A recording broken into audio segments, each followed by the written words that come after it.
Eksaktong alas 4:21 ng hapon, lumapag ang eroplano ng Qatar Airways Flight QR932 sa Ninoy Aquino International Airport Terminal 3 kung saan sakay ang nasa kabuang 19 na individual mula Gaza ang dumating na sa Pilipinas araw ng Miyerkules. Ang mga naturang repatriates ay binubuo ng 13 Filipino national, kasama na rito ang 7 minors at 6 na Palestinian national. Sinalubong sila ng mga kinatawan ng Department of Foreign Affairs, OWA, DSWD at DOH.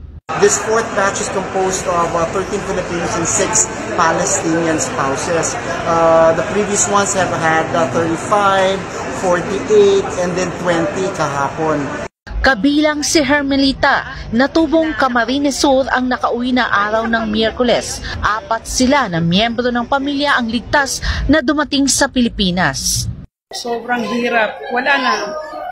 Ibig sabihin, pag nasa loob ka ng bahay, hindi ka ligtas. Pag lumabas ka rin, hindi ka rin ligtas.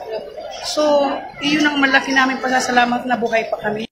Ayon kay Ase Cortez, sa huling tala na sa kabuang 102 Filipino nationals at 20 Palestinian nationals ang tinulungan ng pamahalaan na makauwi ng Pinas. Sa bilang na ito, may 4 na pamilya ang kasalukuyang tinutulungan ng pamahalaan na may matitirhan sa Pilipinas. Yes, in fact, we've already coordinated with the City of Manila, courtesy of Vice Mayor Yul Servo. And yung dalawang pamilya naman will be picked up by their families and mga in-laws nila dito.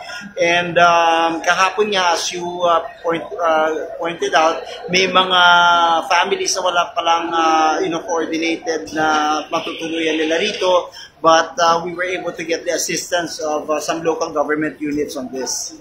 Para sa Diyos at sa Pilipinas kong mahal, Cherry Light, SMNA News.